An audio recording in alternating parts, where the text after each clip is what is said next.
En séjour à Kalemi, la sénatrice Christine Mwando Katempa était reçue en audience ce mercredi 27 septembre 2024 par le vice-gouverneur de la province du Tanganyika, Kabwemwe Oulongo Isdor. Au cours de cet tête-à-tête, les deux personnalités ont échangé sur plusieurs questions, notamment celles liées au développement de la province du Tanganyika. L'honorable Christine Mwando s'est félicitée des efforts engagés par le gouverneur Christian Kitungwa Muteba dans le cadre du développement de la province du Tanganyika, ainsi que dans la lutte contre l'insécurité sur toute l'étendue de la ville de Kalemi. Je dois féliciter le gouverneur parce que lors des élections, ce n'était pas ce que j'ai vu maintenant. Infrastructure, c'est quelque chose qu'il est en train vraiment de prendre en charge. Maintenant qu'il vient de faire 3 mois, il ne faut pas demander à ce qu'il fasse la magie. Laissez-lui le temps de prendre les choses en charge. Il doit d'abord prendre compte de toute la situation et ensuite il va commencer à voir petit à petit comment il va décanter la situation et trouver des solutions. Et nous sommes là pour l'accompagner. Merci beaucoup. Et c'est ainsi qu'il m'a expliqué. Vous vous souviendrez que ça ne fait que 3 mois. Ça ne fait que 3 mois qu'ils sont installés. Donc il faut leur laisser le temps de pouvoir bien s'installer et leur laisser le temps de sorte qu'ils puissent voir quelles sont les dispositions, quels sont les moyens.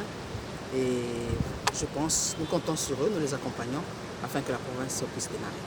L'honorable Christine Mwando s'est dite satisfaite de l'engagement du gouvernement provincial du Tanganyika avec à la tête Christian Kitungwa Muteba dans l'amélioration des conditions de vie des populations et les jalons dans tous les secteurs sont déjà posés. Ce même mercredi, Christine Mwando Katempa s'est rendue à l'Assemblée provinciale où elle s'est entretenue avec le président de l'Assemblée provinciale du Tanganyika, l'honorable Cyril Kimpu Awel.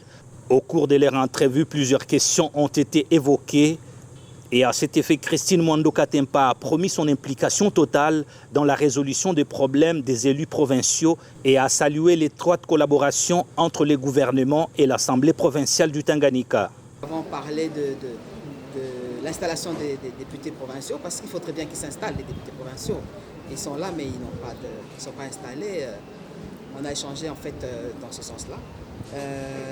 Il m'a aussi présenter comment est-ce que leur collaboration avec le gouverneur, chose qui est très importante parce qu'ils doivent vraiment travailler en étroite collaboration.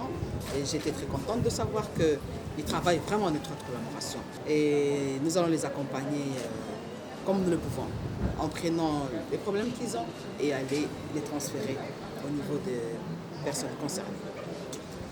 Je suis très fière. Je suis très fière. Et d'abord très heureuse comme j'avais été députée provinciale et je suis très fière, j'ai même félicité le président parce que l'Assemblée commence à avoir une nouvelle robe, commence à porter une nouvelle robe. Et j'ai vu aussi que le gouverneur avait déjà commencé les travaux par rapport aux infrastructures, ce qui est très important. Parce que quand nous avons commencé au niveau provincial, on avait beaucoup de difficultés de venir au niveau des plénières, pour assister aux plénières, compte tenu du fait que les routes étaient inondées. Il n'y avait même pas de route. Mais nous constatons que les travaux ont beaucoup avancé, ce qui est vraiment encouragé. Et nous espérons qu'ils ne vont pas s'arrêter là. Et que nous demandons seulement à l'exécutif national de les accompagner avec les moyens. Sans les moyens, ils ne peuvent rien faire. Après l'Assemblée provinciale, la sénatrice Christine Mwando Katempa est allée rencontrer la ministre provinciale de l'Éducation pour lui faire part de l'opération de distribution gratuite des diplômes d'État de plusieurs éditions qui traînaient à Kinshasa et dont elle a entièrement pris en charge les frais de transport.